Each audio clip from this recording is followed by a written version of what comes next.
Die mediumtermynbegrotingsraamwerk word Woensdag in die parlement ter tafel gelê en is belangrik dat die belastingbetaler kennis daarvan neem. Ek gesels met Freddie Mitchell, hoofekonoom van Aluma Capital, oor die mediumbegrotingsraamwerk, want op die ou einde, die staat bestee die geld, maar dis tog die belastingbetaler se geld. Freddie, dankie dat jy met ons gesels.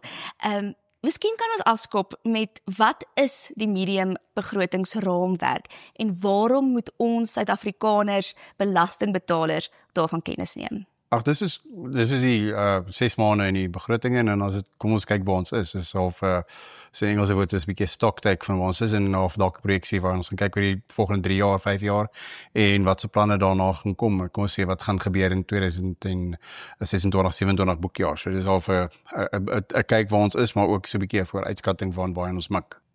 Freddie, dink jy die tipiese Suid-Afrikaner is bewus van hoe belangrik Woensdag in die parlement is en verduidelik ons hoekom is dit belangrik? Kyk, ek dink daar's 2 belangrike datums vir die regering, dis jou begroting in Februarie en jou mediumtermynbegroting, want in Februarie trek jy jou begroting op en sê, right, dis wat ons wil doen vir die jaar. En by die mediumtermyn is hoe vorder ons op hierdie ekonomiese of hierdie finansiële plan. Dis maar soos 'n huislike begroting, jy trek jou huislike begroting op en na 6 maande dan reëvalueer jy hoe lyk my finansies. En ek dink dis baie dieselfde en dit gee jou 'n baie goeie insig van wat om te verwag vir die volgende 6 maande en of die regering gaan volhou met sy finansiële plan en of hy gaan afwyk en of hy 'n ander plan het vir die volgende 3 jaar vir sy finansies. So dit is al baie belangrik en ek dink nie mense besef altyd hoe belangrik dit regtig is nie. So dit is iets wat mense moet dophou. Wat dink jy moet die minister op fokus wanneer hy hierdie raamwerk Woensdag in die parlement voorlê? Dis nogal 'n interessante vraag want daar's baie, ek dink die getalle wat uitgekom het vir waar ons tans is, wyse die invorderingssyfers? Belastinginvordering. Belastinginvordering? Is baie minder as wat dit was of wat hulle begroot het.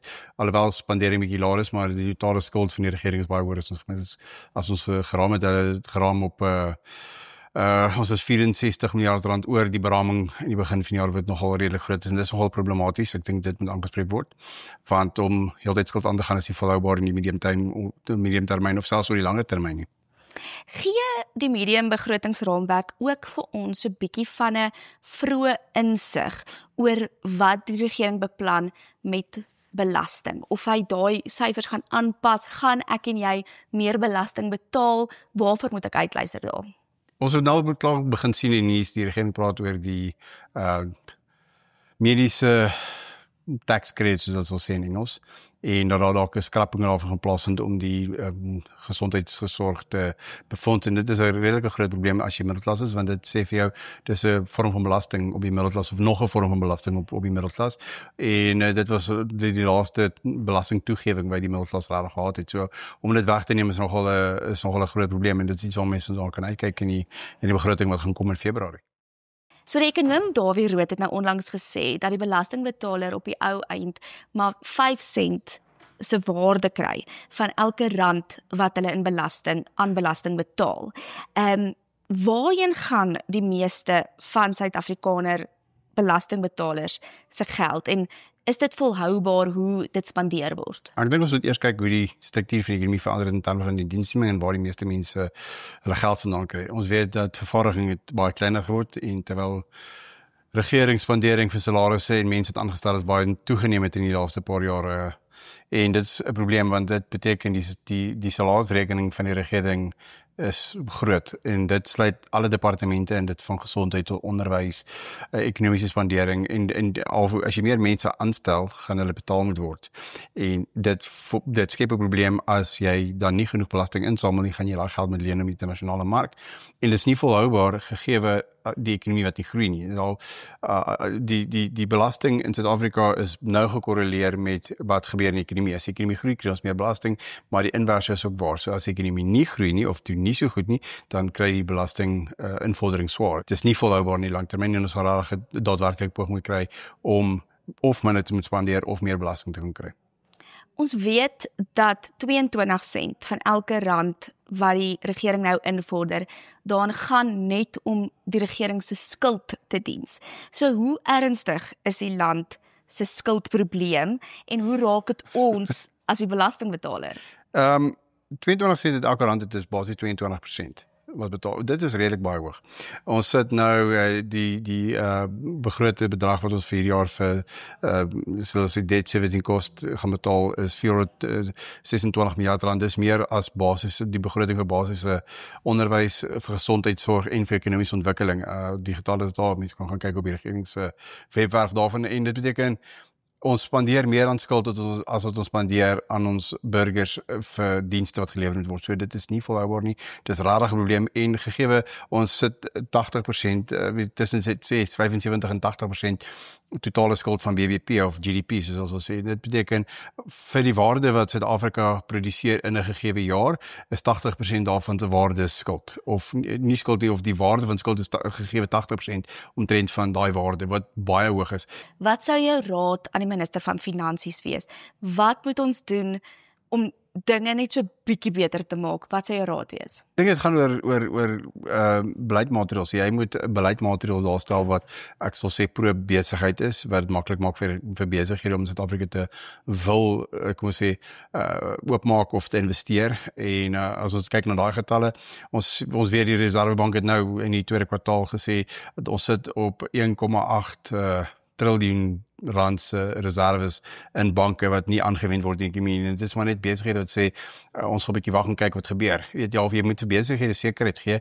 Jy moet die confidence in die ekonomie weet of aanspreek en dit doen jy net deur beleidsekerheid en beter beleid daar te stel wat meer besigheidsvriendelik is en wat besighede aanmoedig om met hier te wil investeer. Ons het nou al herhaaldelik gehoor dat ons ekonomiese groei nodig het. Ekonomiese groei. Hoe gaan ons daai ekonomiese groei stimuleer? Ons is baie goed in Suid-Afrika om planne te beraam.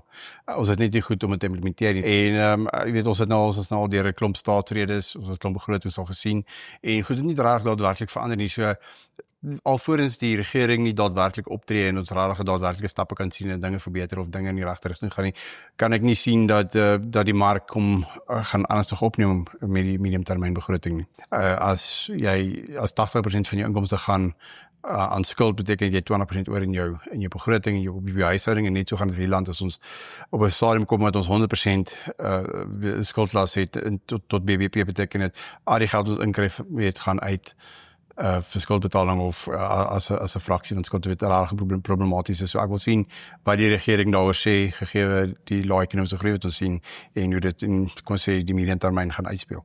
Suid-Afrikaners is regtig bekommerd oor die hoë lewenskoste. Is daar iets waarna ons moet luister Woensdag wat vir ons iets gaan sê oor lewenskoste? Dis 'n baie interessante vraag.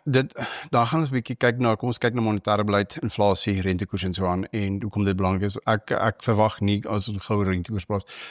Ek verwag nie dat die Reservebank rentekoers gaan verlaag nie.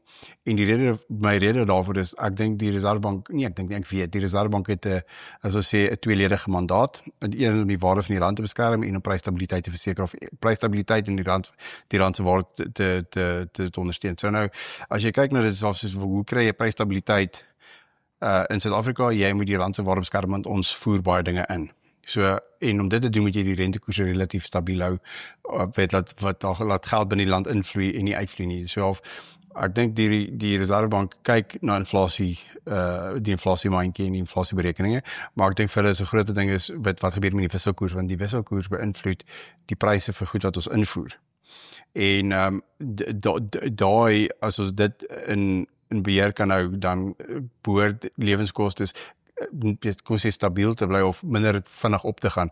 Maar ons weet die probleem met inflasie, as jy vra oor die lewenskoste, dit is in die Engelse woord is compounding. En dis die probleem met inflasie. Dit is nie net 3% nie, dit is 3% op laas jaar en volgende maand is 3% op die getal van laas jaar. En dit word al hoe meer. En ek dink die Reservebank se uitkyk op dit is, en as ons kyk na oor lewenskoste, is om daai spoed van verhoging laag te hou, so laag as moontlik te hou. En ons sal moet sien wat die regering weet wat hulle daaroor sê, maar my voorstelling, ek dink nie die Reservebank gaan rentekoerse verlaag as gevolg van die beskerming van die waarde van die rand oor die, kom ons sê, die volgende 3-6 maande nie.